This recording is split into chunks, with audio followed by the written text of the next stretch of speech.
Welcome back, everybody, for another installment of the Show Will Go On Business Survival webinar series.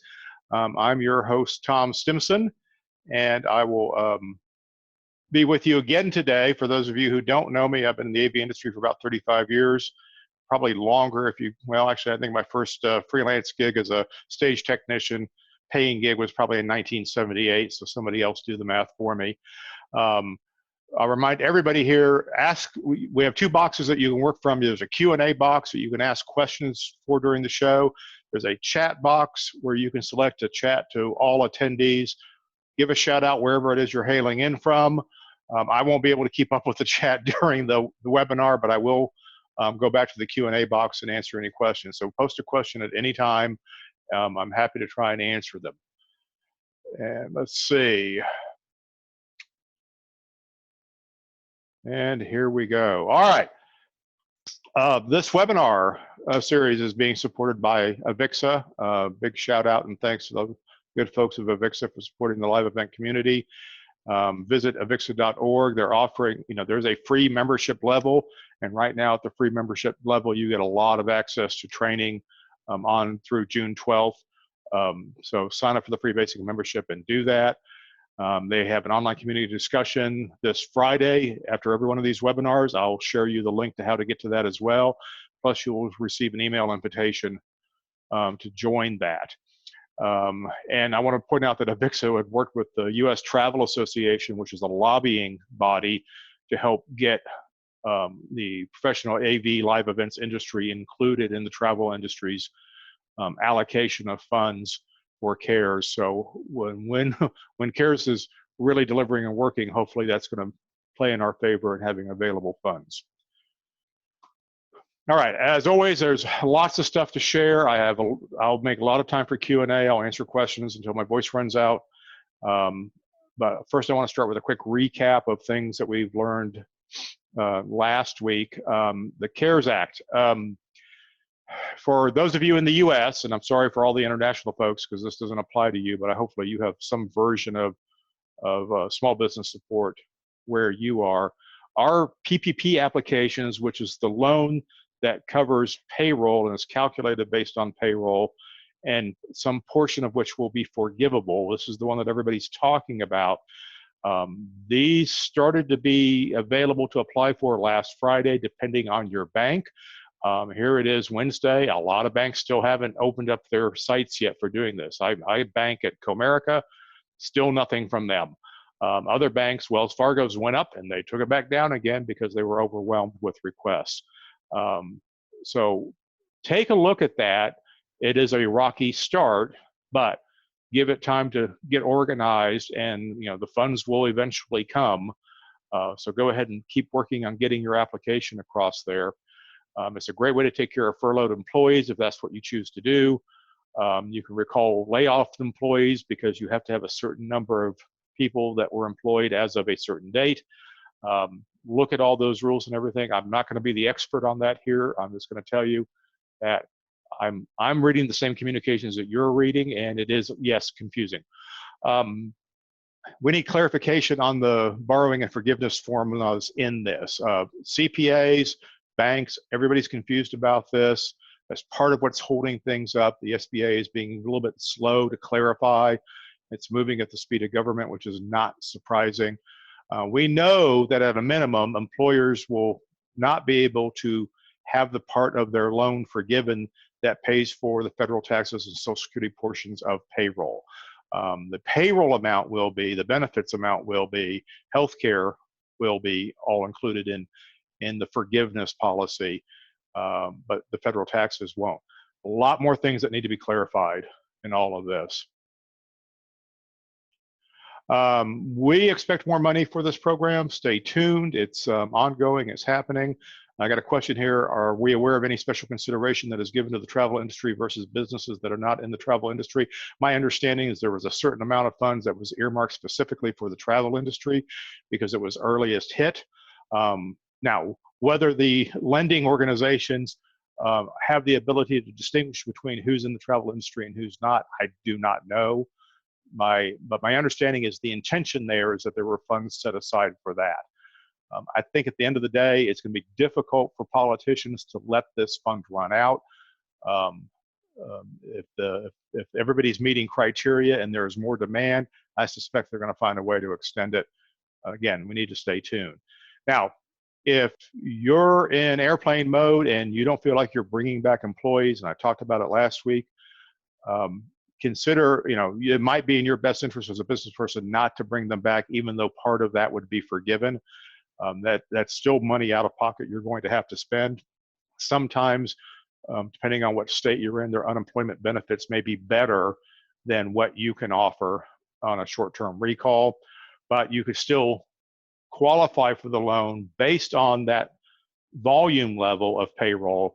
You'll just have a bigger loan to pay back, but the interest rates are low. We're looking at 10-year terms, less than 4% interest. Think about it. It's a way to fund your company and keep it moving forward at very, very low rates. But my point is, don't add extra cash burden to your airplane mode business model while you're trying to ride this thing out, because we still don't have a clear picture of how long we're going to be dark. We talked last week about the do-over. This is a once-in-a-lifetime opportunity for all of us, including myself, to completely do over our businesses. You've got time, you've got downtime to do it. It's there's really all the cards are on the table. You can pick them up in any hand that you want and make any hand that you want to make, and rebuild your business, reboot your business as you want to do it. So do consider all of that. One of the things you might do is look at a more scalable design. We talked last week about changing where you make your money. A lot of you who are in the production rental business make most of your margins on equipment, and you make very low margins on labor, but you keep a high labor force full time, which is kind of a formula for being upside down in slow periods. So we're going to look at restructuring overhead, and I will talk about this more in the webinars that we have remaining. And it's certainly now very much a part of my foundational teaching in my business. This is stuff I've been talking about for years, but there's a great opportunity for people to listen to me more closely in this crisis. So we're going to focus on your business model and your core business model. We're trying to reduce the amount of squirrel and, oh, I could try this and I could try this. Shotgunning, spraying opportunity, trying to find anything that will catch. May be self-satisfying, but it's not really good business logic and not a good use of your resources and your intellect. And I'm going to continue to emphasize that as we move forward. There's a couple of important questions that were asked, and I wanted to discuss those as well. I just want to bring these up. These were asked in the last webinar or have been sent to me in the interim, and I think they're worth answering. First, of course, the first one is about the CARES Act. We're running into all sorts of misinformation regarding PPP and the CARES Act. We've applied, we think, but the banks are so unsure how this works. We've been told PPP is already out of money. Banks are offering loans to existing clients only. Is it better to lay off staff so they can claim unemployment versus PPP? Doesn't that defeat the purpose of these relief programs in the forgiveness clause? Yes, there's a certain amount of a logic in how this program works, unfortunately, but it's the program that we have, and we're going to have to each make our own decision about that. Again, the PPP loan is available to you whether you use it for payroll or not, which will affect how much of it is forgiven, but if you need the loan. So again, my apologies to the international viewers. This is a consuming topic here in the US, so bear with me. Yes, the PPP rollout is kind of a mess. It's like watching a train wreck in slow motion. I have an article that I will share with you on the replay page. It was done in Forbes magazine. Some of you may see it. It is technically an opinion piece, but it's somebody who's done a very detailed analysis of all the conflicting language in the act. And the best part of it is he offers a solution. He offers an outline of what the rules should mean if somebody would finally agree to it, if the banks and the SBA would put their heads together and reconcile these things. But it gives you some great insight to some of the issues and why, when you're applying online, you might get 2 or 3 different calculations on what the payroll amount is that is eligible. We've gone through this ourselves trying to apply. Yeah, there's a lot of confusion out there. So I think we have to give it a little bit more time. This has not been out that long. And we have a lot of huge institutions trying to manage this. It's not really what they're good at. In my opinion, and because somebody's asking, PPP was designed for businesses who would not feel the impact of a downturn until 2 or 3 months in. That's not us. PPP was not really designed for us and who are on the leading edge of the downturn and the crisis. I mean, we are right there at the front lines of people affected, and affected in a really big way. And so much industry is still only marginally affected. They're worried about it, but they're not seeing the distinct downturns that we're seeing. So PPP is really designed for people who haven't laid folks off yet, whose business hasn't vaporized yet. And that's why it's a little frustrating for us to try and understand how it all works.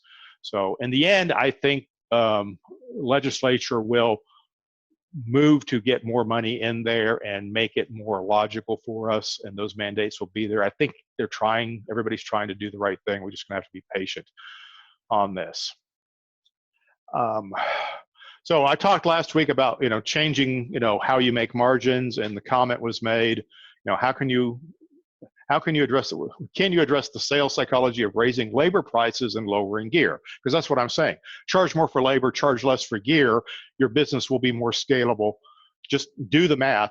It's amazing how well it works for you. But his point is, a $700 day rate to run a $300 piece of gear seems kind of crazy and illogical, versus a $450 day rate to run a $650 piece of gear.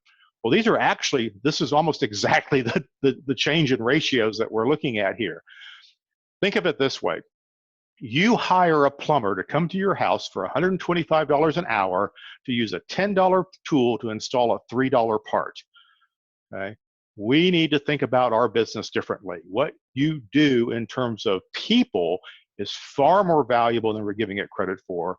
And even though our clients may initially push back on a reframing of the value of people, the fact is they won't push back for very long, because all of a sudden we're just in line with the rest of the industry. The rest, all the things that they buy look like that.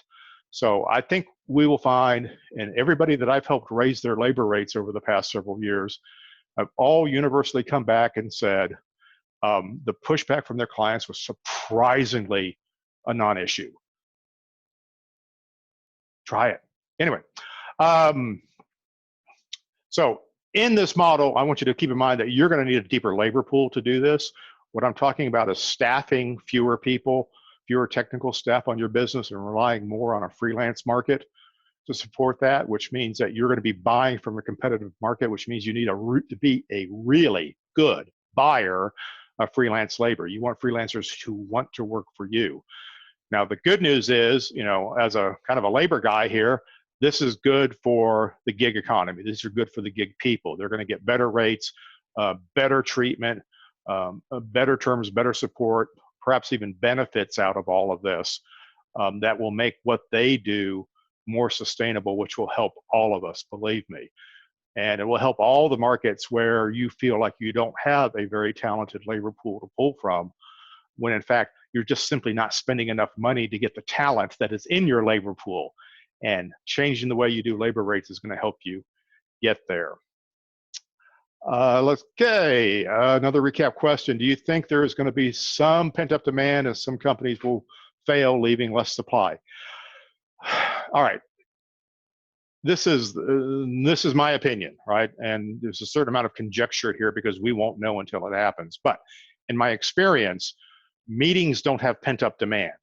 If we don't have the meeting, the buyer does something instead. The work doesn't stop because they didn't have a meeting. They find some other way to do it.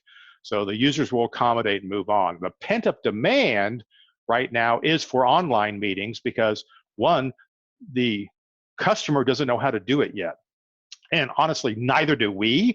So we haven't done a great job as an industry of making this part of what we do. We have a lot of people scrambling to do streaming meetings and backhaul location sites and stuff to transmit out and do one-to-many event conversations. We're not in a good position yet to educate our customers about how they need to do their end of it. And until they understand how to do it, nobody's going to buy it from us. So we've got to redouble our efforts to teach our clients how to do online meetings and how to support them.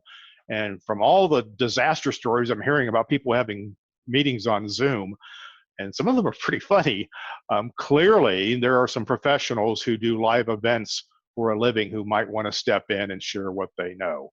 So if you expect to be a player in virtual meetings, then you need to get work on being an expert now. This is a combination of built environment meets live events. And so if you're a company that does integration work and you also do live events work, you're much better positioned. Because right now, the customers aren't necessarily going to live events companies for helps with doing streaming meetings. They're going to their integrators. Okay? They're going to the built environment because they're going to stream from where they work. So think about, how are you going to position yourself? You've got to get in front of that potential buyer as an expert, and what are you doing to make yourself an expert? So here's some other ideas to meet short-term demand. People going, what can I do? What can I do? If companies who are now struggling to figure out how to do business with a work from home staff, what can we do to support them, right? Well, think about putting together rental kits for webcasting from home, computers, laptops, microphones, noise canceling headsets, backdrops. Yeah, this is not my real office. This is just a green screen, right? You can do all those things for them. Is it the thing that you do best? No, probably not. Can you figure it out? You bet you can. Are you already set up to do rentals? You probably are. You can fit in this space. Detailed self-help instructions. Right now, I'm advising all of you to do as much stuff for free as you can. Do stuff for free and worry about getting paid later. So if you can write detailed self-help instructions on how to put together a webcast, for instance, get that out there, push that out there, share it with as many people as you can. You can provide online support for live meetings, set up a help desk, do web development for replays. How are people getting the finished webcast or stream recorded and then posted for other people to get to? Not everybody has a full team of web developers standing by to keep up with all this stuff, and they're probably dealing with other issues like simply network bandwidth. Video tutorials. Most of you are video people. You can create video tutorials on a lot of stuff. You don't have to be the expert. Other people are experts. Help them do that. It's been amazing watching some of the late night television here in the US where the hosts are presenting from their home, but it's still a produced television show because somebody's taking the recording of the host and they're cutting in all the other pieces, and whether it's live or not, I don't really know. It doesn't really matter. The fact is they're creating a broadcast from disparate locations. We can do all of this stuff, so why not do that?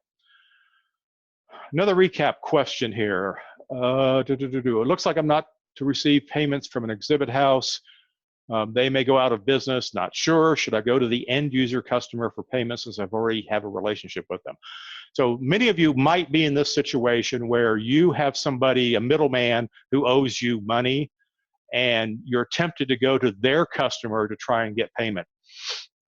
So if you're in this situation and your buyer, your customer, confirms that they cannot pay you, but you cannot confirm if their client has paid them, then yeah, under the circumstances, you might inquire to the end customer if you have that kind of a relationship with them. Typically, I recommend not to violate this information channel, but sometimes we might have to do this. Now, if the client has paid them, then stay away from the client.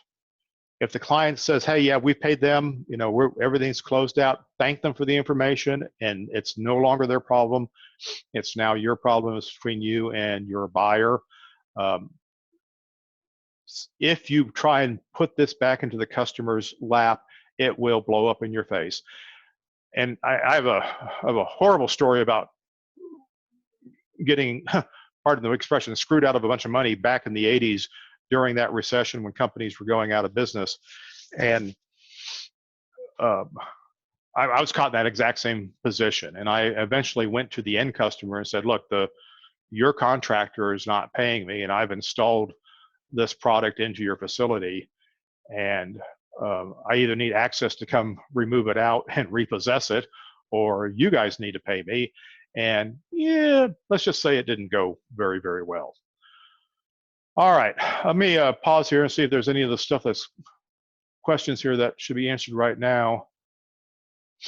Yeah, so the question here, and this is very succinctly asked, is should we hire employees back under PPP if we don't expect our business to come back until September? The answer is, I don't know. Do the cash flow projection. You are going to have some unrecovered out of pocket when you're doing that. Some portion of it's going to be reimbursed. No one really knows for sure exactly what the formula is, but we can take some educated guesses. And if you expect to hire at least a portion of those folks back, at the very least, you're putting food on people's tables. They're helping them keep their health care a little bit longer. It's worth taking advantage of PPP in that situation. But it's really how healthy is your business and how magnanimous can you afford to be? So look at your situation, but that's exactly the right question. That's the thing that you've got to answer for yourselves. Does this make sense for us to do? And I've talked to a lot of folks. There are some folks where it clearly makes sense to do, and there have been other folks where no, it really doesn't make sense to do that. For some of us, we're coming back to a business that's not going to be what it was before. So we're just spending money that we're not going to be able to recover in all of this. But on the other hand, if I can help people out, if I can put food on their table, keep them in health insurance, that's high value to me as an employer, as it may be for some of you, but you're going to have to make that decision for yourself.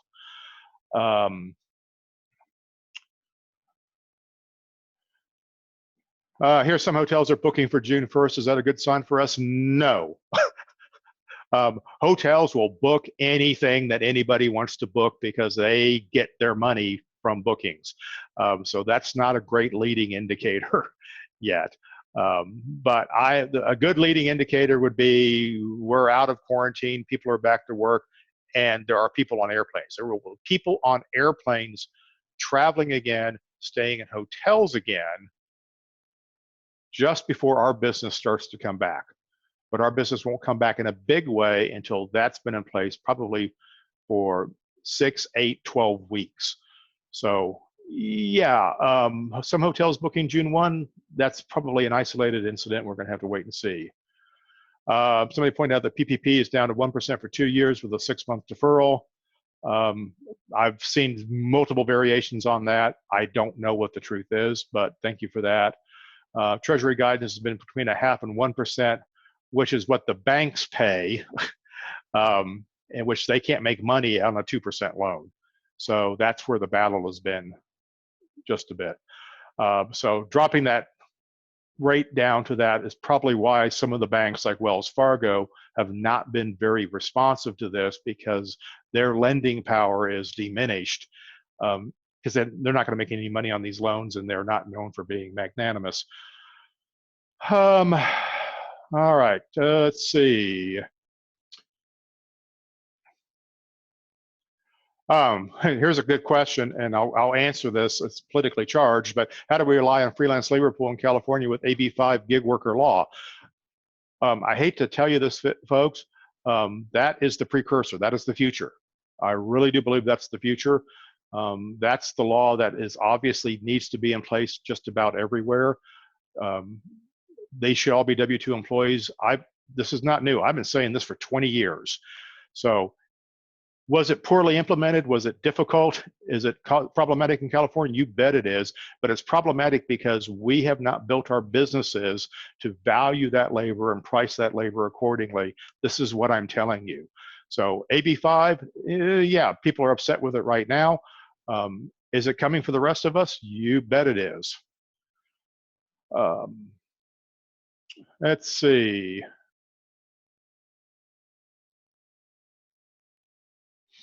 Okay. All right, so now we're getting into questions that I can answer in a little bit. Let's get moving on. So here's some things to do differently if business is able to rebound in the coming months. So let's think about this in phases. I want to start talking about the other side of this. We've had a lot of conversations about how to knock your business down, how to get things down and under control for the interim, how to get to airplane mode, where we are theoretically waiting for things to return and getting prepared to be the business that we're going to be on our reboot. What's that start to look like?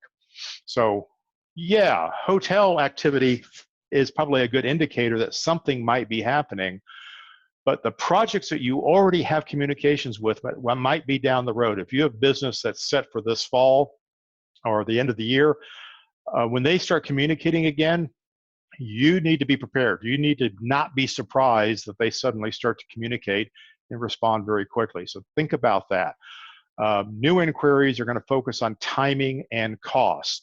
While your clients that are coming back that are talking about their event that you thought might be on hiatus or postponed will start communicating. They're mostly going to be worried about logistics and cancellations and alternatives and downsizing.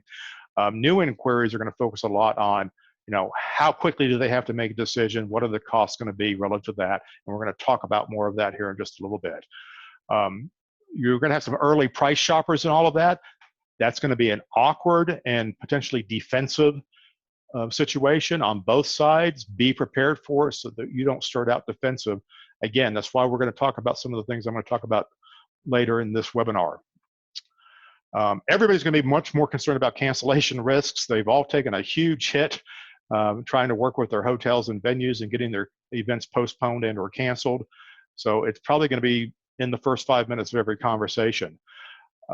If you don't have a strategy for dealing with this in a win-win situation, a win-win scenario for you and the buyer, you're going to be selling on price and you're going to have a lot of take it or leave it business.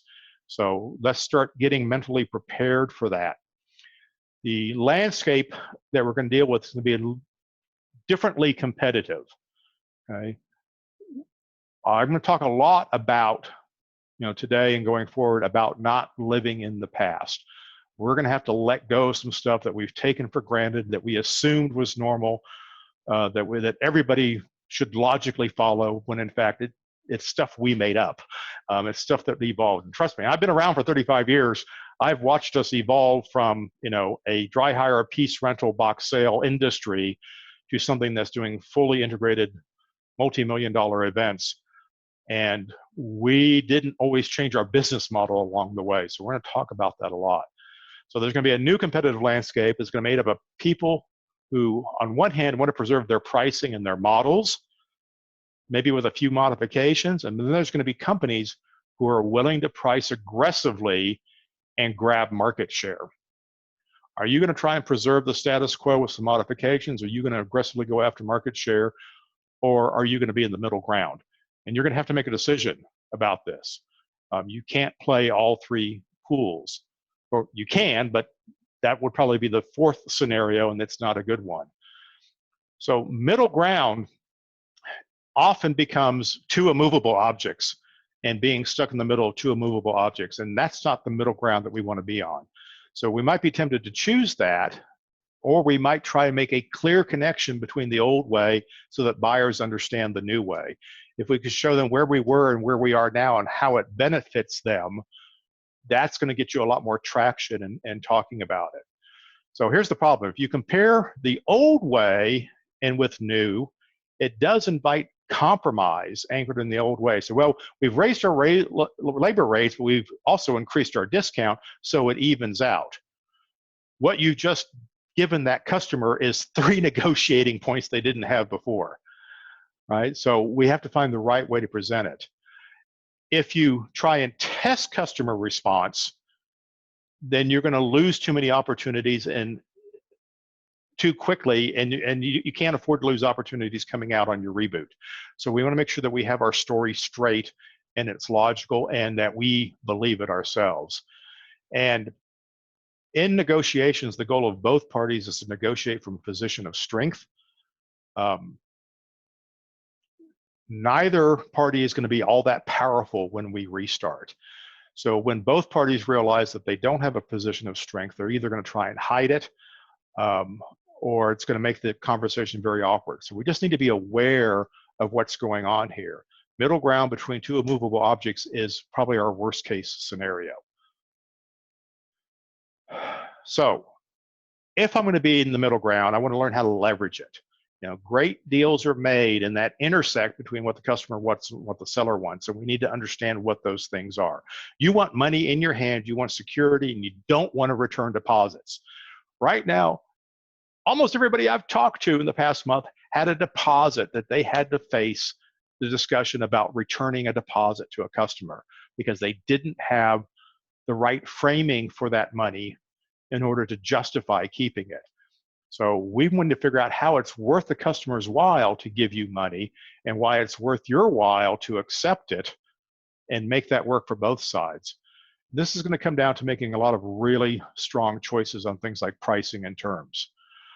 Now, if you try and protect the status quo, and some of you have sent sample terms and conditions policies to me and things that you're trying to do, and it's very clearly you're reacting to the bad situation that you just came out of and trying to punish the customer for what's happened to you in the past or what another customer did to them.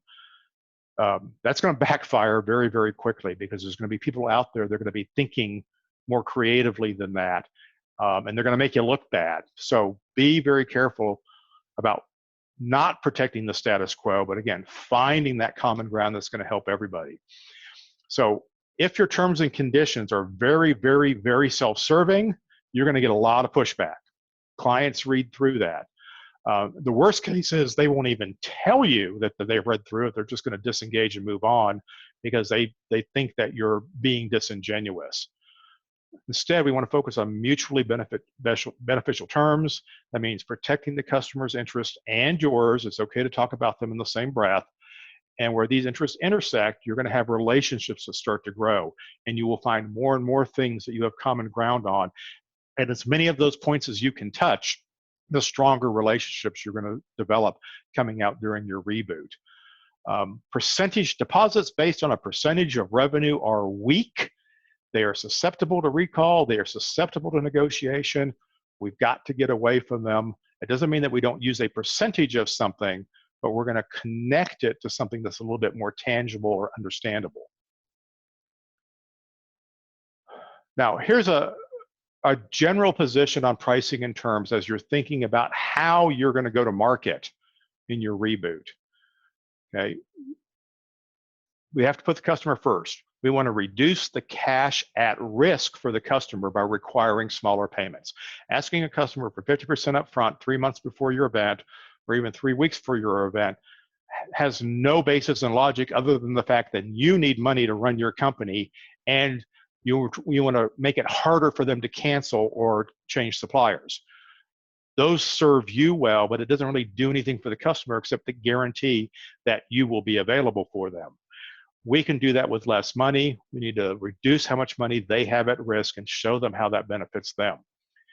We need to reduce your risk by securing payment for work as it is performed. You're not just securing money for work that you're going to do, which you'll have to refund if there's a cancellation or some portion of it. We want to secure work that is committed. We're going to do this work. You know, it's tantamount to getting paid for showing up instead of getting paid at the end of the job. There are point of no return deadlines that we'll have to define. It is not as complicated as you might think it is. And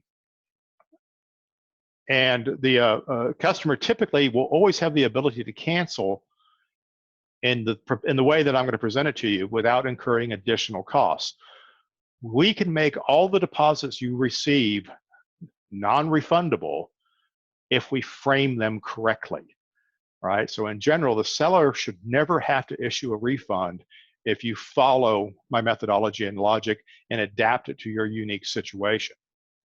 So we'll talk more about that. So new payment models. So both parties are trying to reduce their risk. Keep those words in your head. I want to reduce the risk for my client. I want to reduce the risk for myself. Here's how we do it. I'm going to give you 3 models, and let's talk a little bit about how they work. The first is the timed deposit model. This is a variation on what we've traditionally done, which is I need 50% down, 50% on delivery, or some version of that. In this model, okay, standard pricing has a portion of non-refundable amounts to reserve capacity. At some point in time, the client's going to have to pay something to reserve the capacity that they're interested in. It is a prepay. This is not the same as a COD. Okay? Prepaying for a portion of something is not the same as cash on delivery. So you can require a non-refundable payment in full for a rental order before prepping it, and all you have to say is it's simply our policy. We don't prep it. That's when the work is actually executed, is when we prep. The equipment has been reserved. It is now dedicated to your project. We are prepping it for your order. That's when the cost is actually incurred. That's when the payment needs to be made. Think about things a little bit differently, right? So this is not about the security of I'm going to get paid. This is about connecting what you get paid to the work that's actually being done in terms that the customer can understand. You can have in this model better pricing that has a higher non-refundable amount. We see this in the hotel industry all the time. If you go online and book a hotel room, well, if you did 2 months ago, you would see 2 or 3 pricing tiers. One is 100% pay up front, was the best price. Then you've got a guaranteed deposit that you could cancel up to 2 days out with no deposit or guaranteed price. And then you have the flexible price that you could cancel up until the day that you check in, which is a higher price. Now, in my opinion, as somebody who traveled professionally for many years, the disparity between these 2 prices, the delta, was not worth ever paying in advance for me. We need to make sure that there's good value for a customer to pay in advance and risk not getting that money back. Now, there's good and bad to each of these models.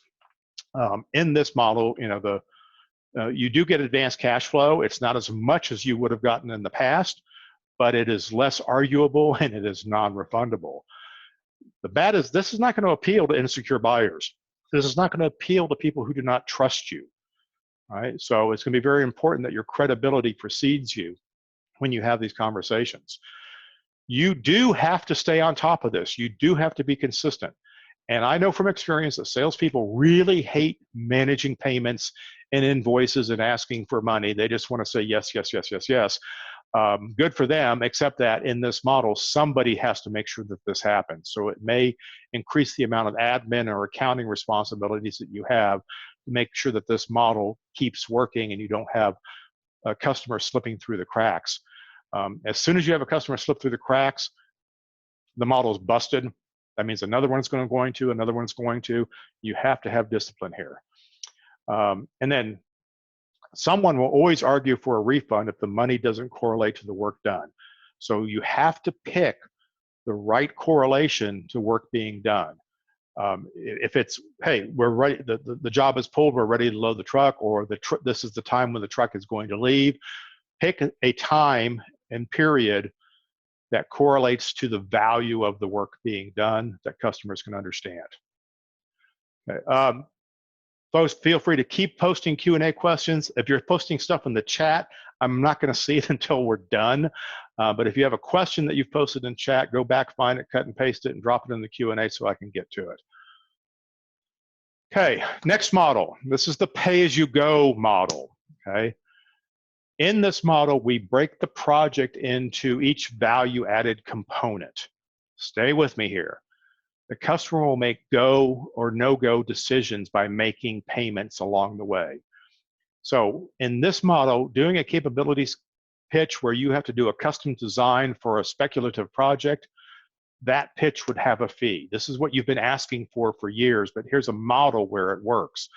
Now, it doesn't mean you're always going to get it, but on any project where you are the sole vendor on a project, you can break it down into the elements of it, and I'll show you an example here in just a minute. And in this model, if you do a custom design for a fee, that design belongs to the customer. They can then go shop it and have somebody else quote on delivering it. That's the risk in all of that, but the fact is you've been paid for it. So this is a benefit for the customer. Remember, I can benefit you, customer. I'd be happy to do a design for you. Here's the fee. However, you own the design, and I will give you everything you need to go out and shop having somebody else do it for you. Okay? this is actually an awesome position to be in. So one, you're paid up front, you have no risk on the work that you did. And the fact is, it's going to be harder for somebody else to quote and execute on your design better than you can do it, right? So why not invite a little bit of competition into a process where you are pretty much in the best seat to win? Now, there's good and bad to this, of course. Okay, this does not work well for RFP projects where a middleman has put together an RFP and shopped it to companies. They don't want to break that down. They want a number and they want to buy the whole package. So we'll have to figure out how to adapt for that. But if you can bid inexpensively, then doing RFPs is not that big of a deal. The good is the customer risks smaller amounts in logical increments. This is going to be great for customers. Producers are going to like this because they don't have to figure out how to find 50% up front, which they don't have, or find a vendor who's going to give them credit so they can pay them in 90 days. The bad is the client, your buyer can switch providers mid-project. You're going to have to work harder to make sure you're doing a good job so that your buyer will stay with you. I think that's good for us. The seller will have less at risk, but you also see less cash flow, right? You're going to get smaller amounts of money spread over time. But the good news is you're still going to get most of your money before the project actually installs, and that will reduce your risk greatly and will certainly help your cash flow. And then the other bad thing about this is it incentivizes the customer to put off decisions till the last possible minute. So you may feel that over the past 5 or 10 years that projects have gotten more and more last minute.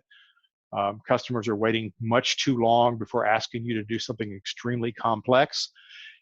It's going to get worse, okay? We've got to get better. We have to redefine what last minute is. For many of us, our definition of the last minute is based on us doing work in much too hard. We're working too hard to deliver work, and that's why we think we need so much time to do it. So you're going to have to get better at what you do in order for last minute to be less of a factor in how well you succeed. Now, the third model is progress billing. And if any of you are in the integration business or in construction in any sort, you've seen progress billing before. Matter of fact, it's very familiar to institutional buyers and corporations. Their purchasing and accounting departments understand this completely. Their business managers understand this. But in the live events world, we don't see this very much. But I'm going to give you a basic scenario of what this looks like. So the customer would commit to the entire project. A full service design production would be a good example of a project where progress billing would work.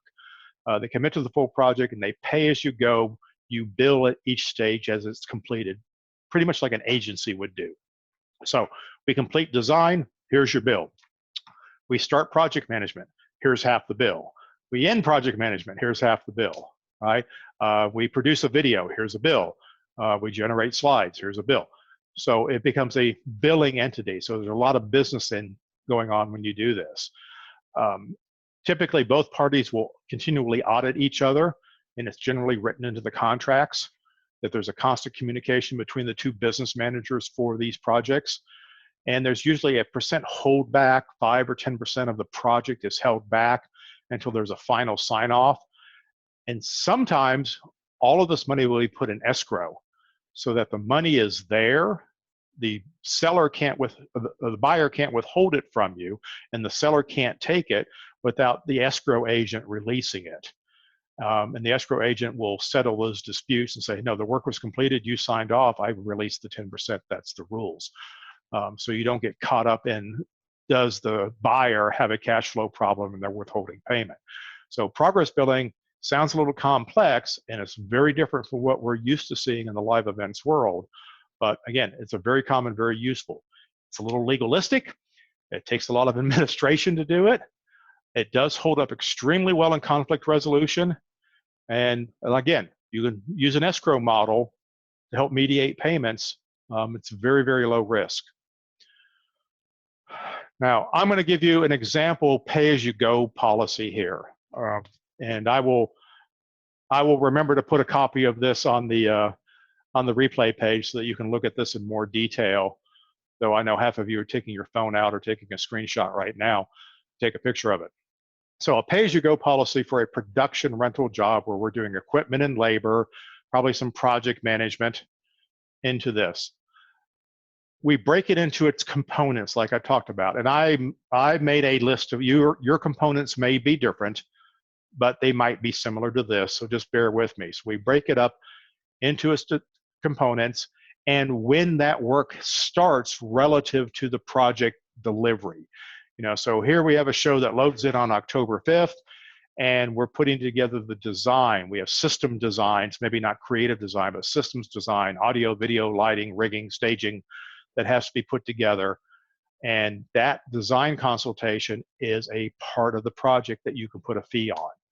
It's not value added, it's not free, which is what most of you are doing right now. It's not even in your proposal.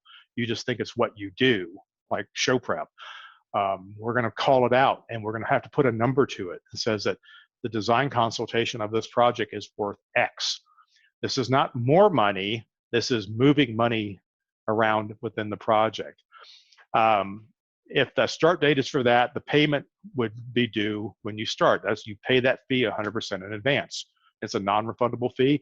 You've started the work. We're going to do the work. Here's the scope. Now, the client doesn't have any more obligation due until they commit to the next piece of it, which might be the pre-production on the project management side. So we have a portion of project management that is pre-pro and a portion of it that's on site. So we separate those two pieces, and we start the payment for that on August 1 because that's when pre-pro starts. Reserving crew is an activity. To reserve crew, I want to recover some of the crew costs because I'm obligating myself to crew, whether it's my staff or freelancers. Booking travel, that's a prepay. So if I start booking travel on September 5th, the payment due for that will be documented on September 21st. So notice that the payment dues don't always line up with the start dates. They're grouped. So we found a group of things in travel booked, equipment reserve, sub-vendor confirmations, and show prep that all pay on the same date because they all happen to happen in and about the same time, so I can bundle those things together. And then as we get close to the job, we get into that final prep, the shipping of the equipment or the trucking of the equipment, the crew getting onto airplanes or in their cars or whatever it might be.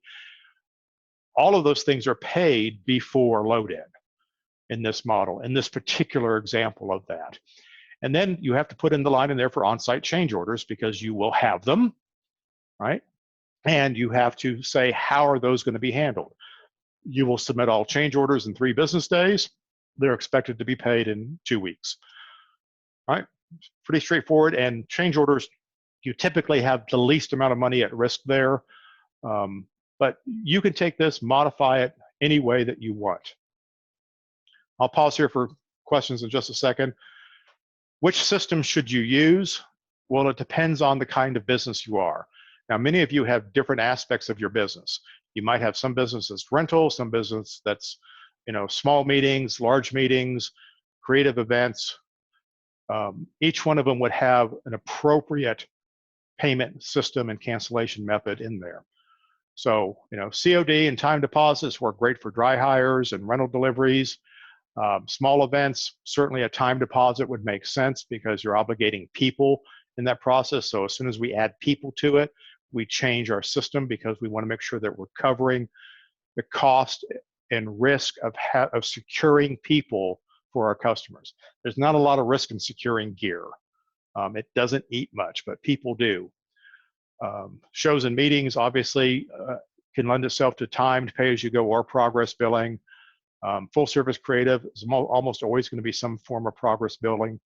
So think about what business you do and use the right terms and conditions for the project that you're working on. So I got to make a comment here about cancellations. The idea is that a cancellation is predefined as a normal situation.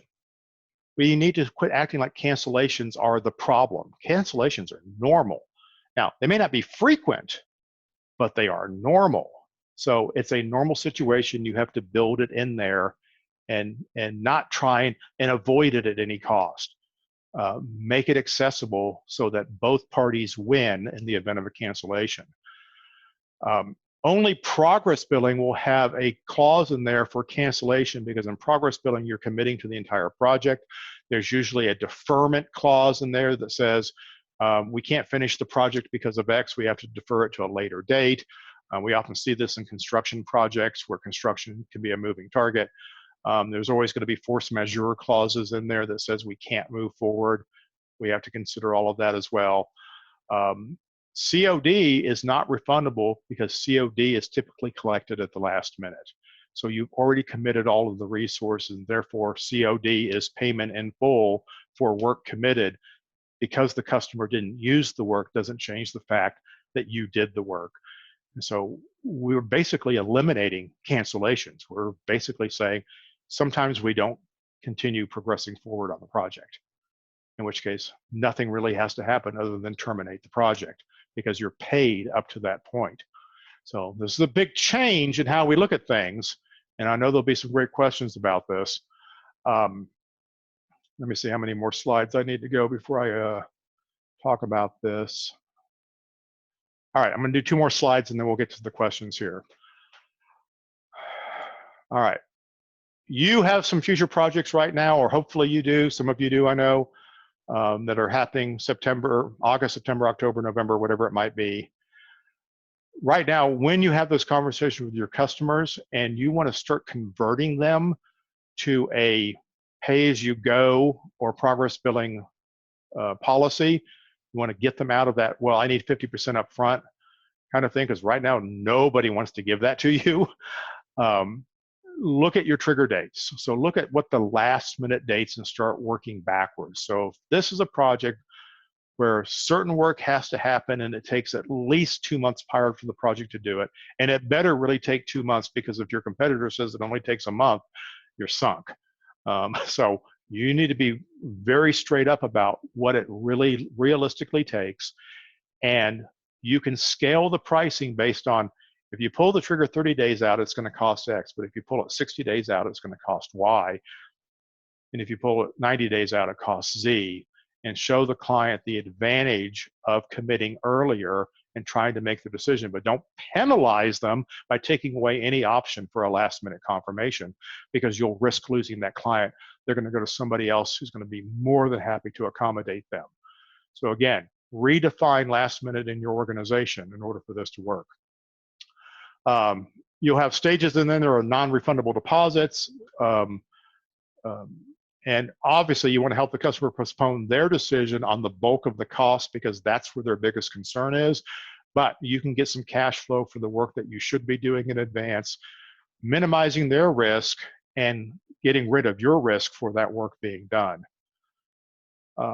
It's okay to talk about your strategy for retaining your key personnel. It's no secret to your clients that your employees have been laid off. It's no secret to them that you're going to bring people back to do their job. Okay, talk about that. Say these deposit deadlines are important because I need to retain these clients. I need to pay this person a retainer. I need to hire them back from furlough. I need to secure them before they take other work. Okay, but I don't want the client to incur all of that risk. I want them to be able to have dates that are reasonable for them to work with. Some other considerations. Obviously, the amount of lead time affects the terms. Okay, price and deposit are always in play. Again, the longer the lead time, the lower the price the customer is going to expect to pay. You're going to have, if you're not good at taking credit card payments, you need to do it. If you get upset about the credit card fees, you need to get over it, because that's how you're going to get paid. So if that 4% that the credit card company wants for processing a payment offends you, you better figure out how to put 4% margin back in, because your customers are going to be using it. Get over those fees. This is not new. I've been saying this for years, those of you that know me. Don't make it the customer's problem if they want to pay by credit card. You should expect them to pay by credit card and be happy when they don't. Now, having said that, on large transactions, you don't have, you can say, I can't take a credit card payment. I can offer ACH. On larger projects, that's okay. But when you've got institutional buyers or corporate buyers who probably have the ability to spend up to $20,000, but maybe only up to $5,000, by all means, you're going to have to take a credit card in order to get that business. checks. Asking for a check, it just amazes me, because I know when most of the world, other than North America, checks stopped existing a long time ago. You couldn't. I've got a client in Europe. They couldn't. There was no way for them to actually deposit a check. They had to go back and get it handled, special handling at the one bank in their entire region that would actually take a paper deposit. So it's time to get past the check generation. Don't be the person at the grocery store writing a check in business.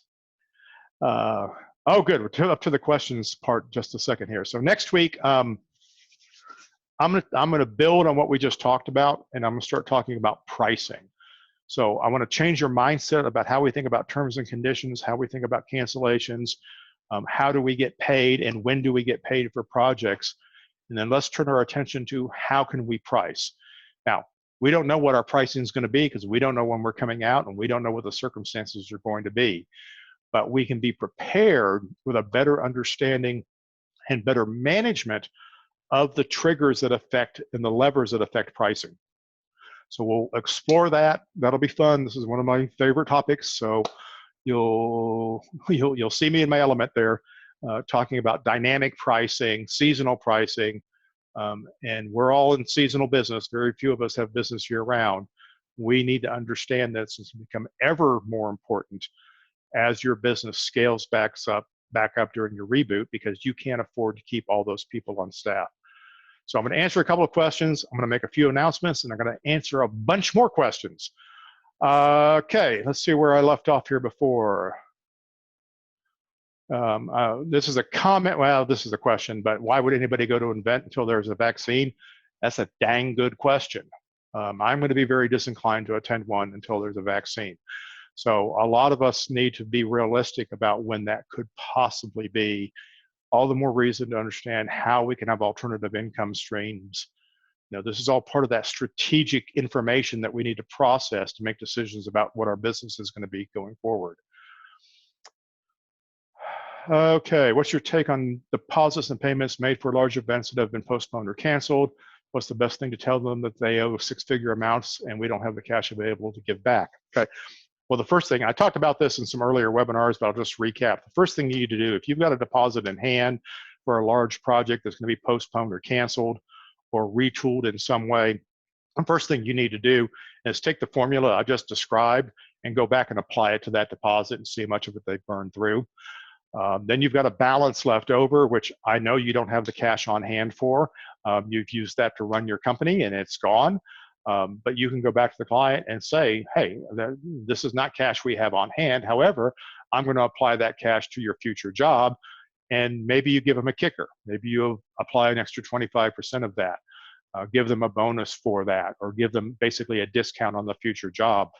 So there's some ways that you can present that, but nobody's going to be surprised that you don't have the cash. And don't be afraid to have the conversation. You'll be surprised how understanding some folks will be, particularly in some of these large projects that you do every year.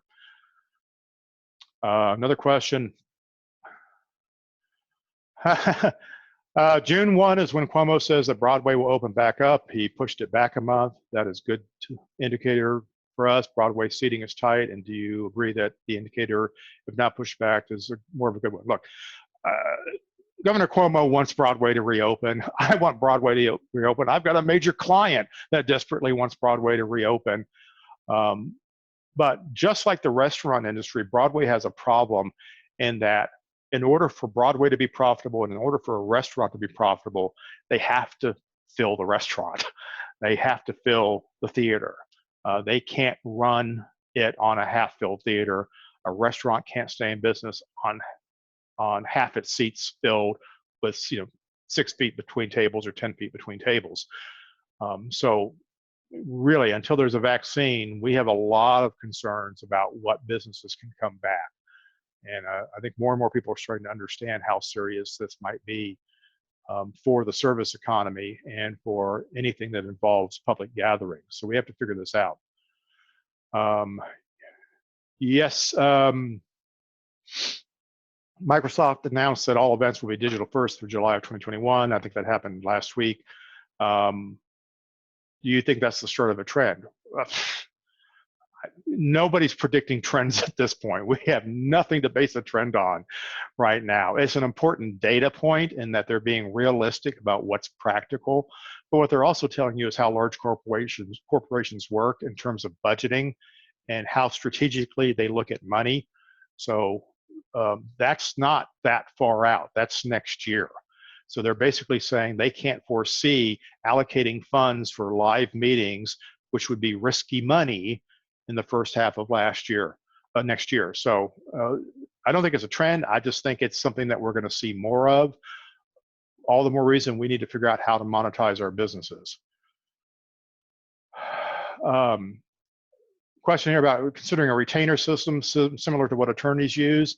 I would have a hard time applying that into our industry. As a consultant, I do retainer work. But there's no advantage for the customer to put you on retainer. Certainly not at the rates that would make it viable or practical for you to use. So I don't have a good answer for that. I don't see it working. But let's keep coming up with ideas, and maybe somebody will take that idea and come up with a better version of that to help us out. So it says, hi, we take the deposit to block calendar dates. Right now, we are doing 50%. I feel it will still be fair to ask for this, although I do understand that the percentage should be smaller, maybe 30%. And that's fine. You know, it is technically a pay-as-you-go model. What I'm suggesting that you do is just reframe the deposit as, rather than being an arbitrary amount, 30 or 50% of the project, say, it's these things are going to get done, and all you have to do is say, which is 27.8% of the project. I mean, that's all you got to do is get away from the appearance of an arbitrary number, assign it to a specific scope of work that is accomplished under that payment, and that's all you really have to do, at the risk of oversimplifying this. So thank you for asking that. In these payment deposit models, and specifically related to past and future virus-related cancellations, can't our clients invoke force majeure to get their money back and not pay? Well, in this, they can't get their money back if you've written it as work completed.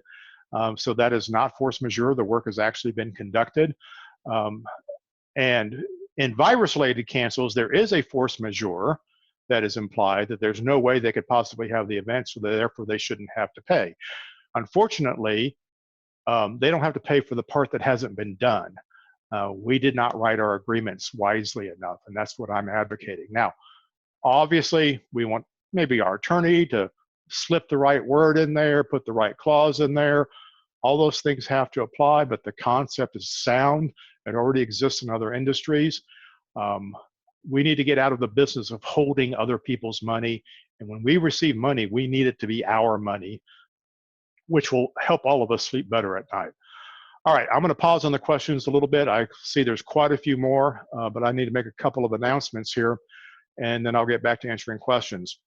Many of you attended last week's Avixa Business Survival Exchange, which is a live Zoom event that they host every Friday after this webinar.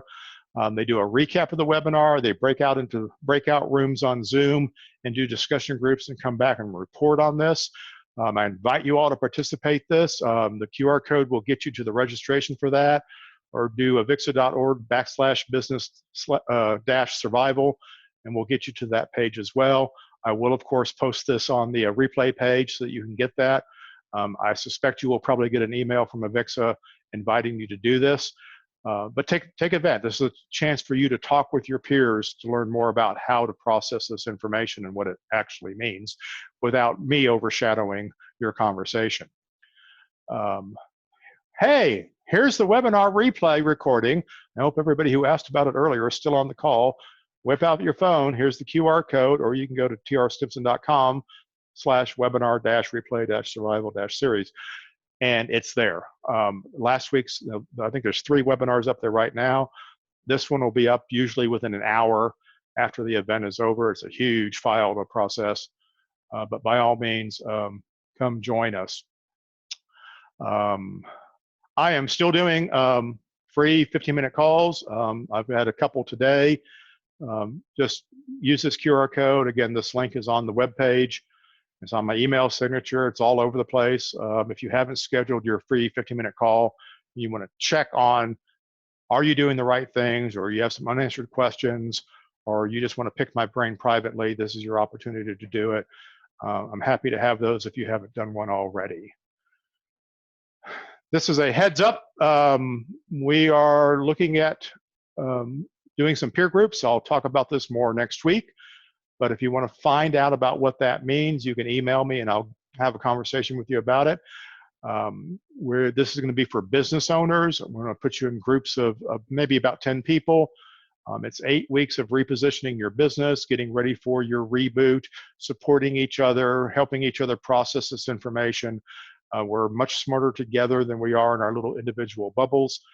And I will moderate each one of these. You'll have a lot of access to me in this process. So if that's something that's interesting to you and you want to learn more about now, shoot me an email. I'll be happy to answer. But we will be announcing that next week, so stay tuned. And we are making progress on the Jumpstart workshops. The first workshop set will be on business planning and reboot strategies for these uncertain times. And we're going to figure out how you can build a future without getting bogged down in the past. I've got most of this content is built. I'm going to start shooting this on Friday so that we can get this rolled out. So this is a chance for you to get some of your Jumpstart time, work on your business strategy, work on your own time. These will be recorded videos, and then we will have a online discussion session to help support and get your questions answered for this. And this definitely work at your own pace, but this will be coming out here hopefully by the end of the month. So you might want to get ready for that. And a final thought before I get back to questions. Look, this is a roller coaster. It's okay to be impatient. It's okay to be frustrated and depressed. And it's also okay to see the opportunity and to thrive in all of this. All those things are okay. All these feelings are okay. They're part of the process. Go through it. Give yourself a break. Give the people around you a break, because we're going to get through this. We're sharp people. We're resourceful. We're a country with a lot of resources. We're an industry that has a lot of camaraderie. We're going to find a way to get through this. But be in touch with yourself. It's not going to be easy, and there's going to be some days where you just want to bang your head against the wall. And trust me, I get there sometimes too. But then I remember you guys and all the questions you're asking, all the comments you're making. I've got a lot of confidence in a lot of us being much stronger, more successful, better businesses going forward. And there's a lot to look forward to, so we'll keep that up. All right. So it's here we are. Yeah, it's been at this for over an hour. I've got about, my voice is already going, but I got about 20 minutes of question left in me. So let's try a few of them, shall we? All right. So the question here is that we're looking at job cost analysis to better understand which type of projects are most profitable, so we know what to focus on when business returns. Good for you. That's part of what we were working on last week. How do we calculate a cost price on rental stock we own per project? Is the sub-rental cost a good guide? All right, so you're putting together a cost analysis of a project, and for most of us, we've always treated the equipment we own as free, but we now know that it has a cost. But what's the cost that we put into our formula to understand what it is? Now, is the sub-rental cost a good guide? It is, because that's technically the replacement cost, and for many circumstances, that is adequate. Sometimes it's going to be less than that. Sometimes it might be a little bit more than that. But as a rule of thumb, the sub-rental cost is a good guide. Now, the margin you can put on top of that cost will vary depending on the type of equipment it is, type of product it is, how readily available it is. Typically lighting equipment has lower overall margins. It's a much flatter playing field in terms of pricing. So we don't get to put as much margin on lighting equipment. But video equipment, we tend to have higher margins on, but it's also sometimes a little bit more difficult to source. So all of those things will vary, but that's a great question, and we'll talk a little bit more about that in the weeks to come. Tom, thoughts on the difference of recovery between an AV stager and a wholesale rental company? Okay. Um, Actually, wholesale rental companies, I think, have an advantage in that they can minimally staff for their downtime, and the value of their rental inventory is not really going to lag that much because everybody else's rent inventory is static as well. So as companies start back up, and this is what we saw in the 2000-2001 downturn, was that a lot of us were undercapitalized, and we were down for 6 months, basically. Some of our equipment, we spent that downtime trying to bring it back up to speed, and we couldn't do it. So we had a pretty big uptick in sub-rentals when we got back to work, until our cash and our profitability could catch up and we can buy new inventory and grow the business. So I think there's still more work available for wholesale rental companies coming out of this. But I also know that if there's nothing going on, their phone is dead. AV stagers, I think, is going to be more volatile because it really depends on how effective that business owner has been at repositioning the business, marketing, and going out and getting in front of customers so that when they're ready to buy again, they at least call them first. There's fewer wholesale companies. You know exactly who your customers are. It's much easier to keep track of who you need to communicate with in the downtime. So a slight edge to the recovery on wholesale companies, but honestly, it's not a competition between the two. So that's a moot point. In progress billing model, would we insist that subs sign off on lien releases every month? You can overcomplicate that. I wouldn't do it. The point in progress billing is you don't necessarily have the exact same relationship with your subcontractors and your employees that you do with the transaction. This is another notion that a lot of us get caught up in, and I know some freelancers are guilty of that. I'm an old freelancer, and I know lots of folks who resent the fact that customers make money on what they do, and if the customer charges more, they think they should get paid more. And in fact, that's not actually how it works. So in progress billing, while you may collect fees for people and staff, it doesn't mean that you're necessarily passing that on to them. You may have a different deal for them about when their cancellation kicks in. Let's see, question. It would be great to raise labor rates and flip the equipment labor ratio. How can we do that if competition forces us to sell for less than before? Well, the overall sell price might be less than before. Okay? How you get to the number, you can flip. And think about that. If you flip how you get to the number and you're getting to the same number, even though it's lower, as the job grows, your profits will grow. If they add labor, your profit goes up. Right now, for a lot of us, if we add labor to a job, our profit doesn't necessarily go up. And we very often over-deliver on labor because we'd rather not charge for it, right? It's easier to just send an extra person than ask the client for extra money. So we're oversensitive about the price of labor and what we charge for. But if you charge more for labor and you charge less for equipment and you lower both of those at the same time, now you're competing with people who are doing it the other way. So you're both coming up to the same price relative to the quality of your work to their work, because I know you are better than they are, but you're only going to be that much better. Okay, good question. Let's see, how do you figure out what the progress billing or pay-as-you-go numbers should be? You experiment. You do exactly what I did, which was I generate a model and I live with it for a little bit and I run a few jobs through it. Here's where testing can help for you. You can move some things around, but as long as you're doing it in the customer's favor and you know what your costs are and you're covering your costs and the profit that goes along with it. So if you know that you've got 50 design hours and your cost on a design hour is $75 and you need to make 33 points on that, so you're going to charge $120 an hour, okay? Now you know what that amount of billing needs to be. So it really has to do you understand what your costs are? If you understand what your costs are, then the pay-as-you-go billing will make sense. How would you suggest asking for these pre-pro fees with existing multi-year contracts? Again, it's just redefining the contract. So, hey, here's our job next year. We've agreed, I know how the multi-year contracts go, especially with associations. They want the same job every year for the same amount of money, except for all the stuff they want added, which they want for free. So it's simply restructuring when we start putting the budgets together and the payment schedule together. And we need to be having these conversations with our clients. Say, hey, I understand your event's still going. You know, it's in May of next year. Fantastic. We'll all be up and running by then. What changes are you planning for the event? Do you expect your attendance to go down? Do you need to make adjustments to your budget? If you're not asking your customer if they need to make adjustments to the budget, and you're hoping by not bringing it up they won't, you're missing this. You're not getting this. You're going to be shocked and disappointed when they come back to you and say, yep, same as last year, half the budget, same results.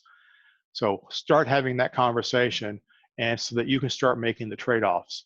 And if they say, yeah, we want to do the same thing as last year, but we want to spend half the money, then you start getting into trade-off mode. So great, well, here's how we can do that. We're going to limit the scope on this. I'm going to substitute this for this. You pay me in these increments, and we can make your numbers work. Okay? This is a great opportunity, but you have to talk to your customers so that you have the opportunity to have that conversation. Good question.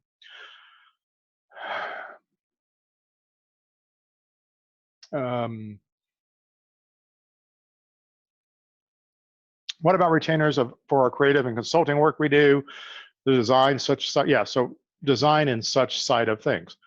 Right, so doing creative design, it's not really retainer work, it's fee-based work.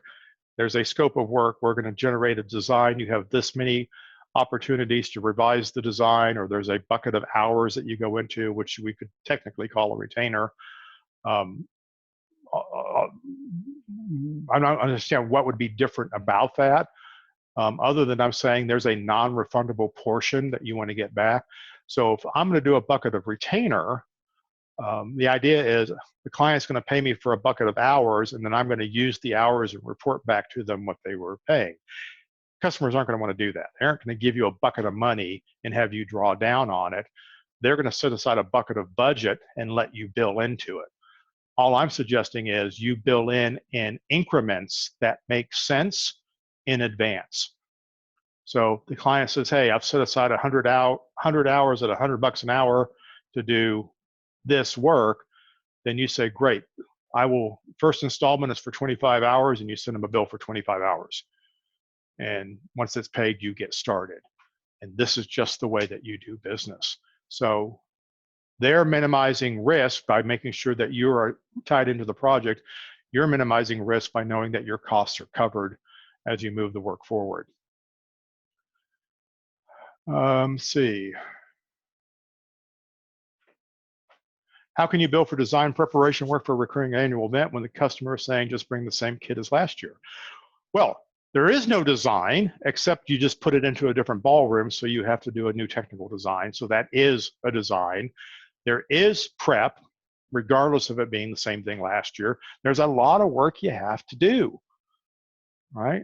So I don't care if you're just recycling the same scenery in the exact same equipment list. If you're putting it into a different venue, we all know everything changes. Your rig points are different, your ceiling heights are different. You know, the room's not as wide, okay? It takes time to reconfigure all of that stuff. So why not have an honest conversation with your client about what it takes to do that? And here's the pre-pro fees. And the wonderful thing is, you can tell them, hey, if you'll book the exact same venue and you'll keep the same package, and as long as we don't need to update anything about the package, we just cut out a lot of your production design time, and they can save some money. It's all measurable. It's all packageable. Just look at it as its individual components instead of one whole job, we throw everybody at it kind of scenario. How am I doing on time? All right. Let me scan down here and find a question that's not too many lines long. All right, here's a great question. Is it time to throw out your normal CapEx spending and invest over a longer term and more virtual type technology? Yeah, if your normal CapEx spending is buying audio, video, lighting, and rigging for an inventory for a business that is growing, this would be the year, and probably next year too, sorry manufacturers, to seriously reduce that amount of spending. But look at your strategic position and what you want to be going forward during the reboot, and you will probably have to make some investment in some technology to support whoever you're going to be in the reboot. And if that's supporting virtual meetings, yes, by all means, you need to invest in virtual meeting equipment. Maybe not this month, but sometime probably in the next 60 or 90 days, you better know what it is you're going to buy, how to get it in quickly, and get it packaged, get people trained up and ready to go on it. But yeah, I think our normal, my normal formula for CapEx spending, so if my normal formula for CapEx spending is 100% of deep depreciation plus or minus 10% of growth. For most of us, we have 50% decline. Our CapEx budgets just drop to almost nothing or very, very little. We're going to be very selective about what we use CapEx for.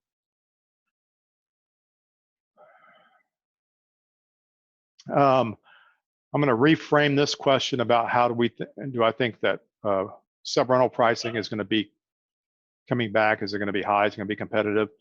Look, everybody's going to have to be competitive coming back. There's going to be a lot of trial and error on pricing. That's why I was saying earlier, you need to get your head right about what it is you're trying to accomplish. Don't be defensive about the way things used to be.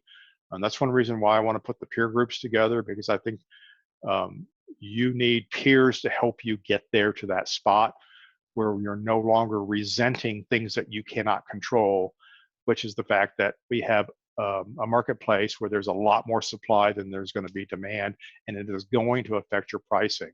So any, feelings you have about what your services or your goods are worth are kind of out the window. We're going to have to learn how to deal with it, but we don't know what it's going to be.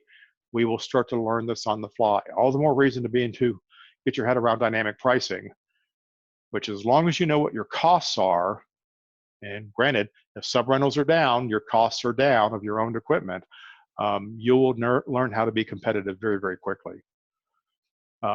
It very much reminds me, pricing in the 1980s, when I got started in the industry, was the wild, wild west. We literally used to go around to all the hotels and all the AV rental shops and pick up the brochure, the threefold brochure that was on everybody's counter. So we would all sit down and compare prices with each other and look at each other's pricing, and it was just all over the map. It was the Wild West. It's going to be a little bit like that for a while people find their footing. But the answer to this is really in marketing, is how well do you position your value? What's the value of the problem that you're solving? Not what's the value of the parts and pieces it takes to solve the problem. So part of it is we have a rental mindset. We've got to get out of our rental mindset. Very few of you are pure play rental companies. You're all service companies who might have a rental inventory. At the end of the day, you're providing a service, and you have to figure out what that service is worth, and it's worth what the customer thinks it's worth. So if we can make the customer think it's worth more, they'll pay us more. It's pretty darn simple. I mean, who's better on a multi-camera shoot? A video director who's $1,500 a day, or a video director who's $500 a day? That's marketing, folks. All right, one more question here. So interesting. Any advice on how to handle or how the conversation should go for charity type work? So here's my position on charity work really hasn't changed much. I think most of us need to be very selective about who we do for charity work. Do charity work for charities that you believe in. Donate your services and or goods to things that you think are important, and limit the number that you do it for. We're an industry that gets very often asked to donate things for galas and fundraisers. Do whatever you want out of the goodness of your heart, but also look at this as a strategic opportunity. Some of these charities are groups that you can partner with to better position your brand, which has value to you, which increases what you're willing to give them, has the right audience that you can be exposed to, which increases the value to you, which increases what you're willing to give them, versus they just touch your heart, which increases the value to you. So charity is an important part of what we do. It's great marketing. It also helps you sleep at night to give back to the community, especially right now. And to anybody right now who has the opportunity to help a charitable organization that has a legitimate need to communicate, put a sound system in a parking lot, put an LED screen out on a street to communicate to people standing in line, whatever it might be. If it's a charitable organization or a government organization, do it for free. Use that opportunity to create exposure, put some people to work, and say, hey, I'll do this for free for 30 days. Maybe I'll, if you still need this in 30 days, maybe by then we will have found some funding to help support this. Do it for free first, and you'd be amazed if you're doing something good for the community, that money will find its way to you. It always comes back to you. Doing good always pays off, I've always said. So thank you for that. It's a great question. So, all right. There are a few more questions. I'll pick out some good ones. I'll put them in the next week's webinar.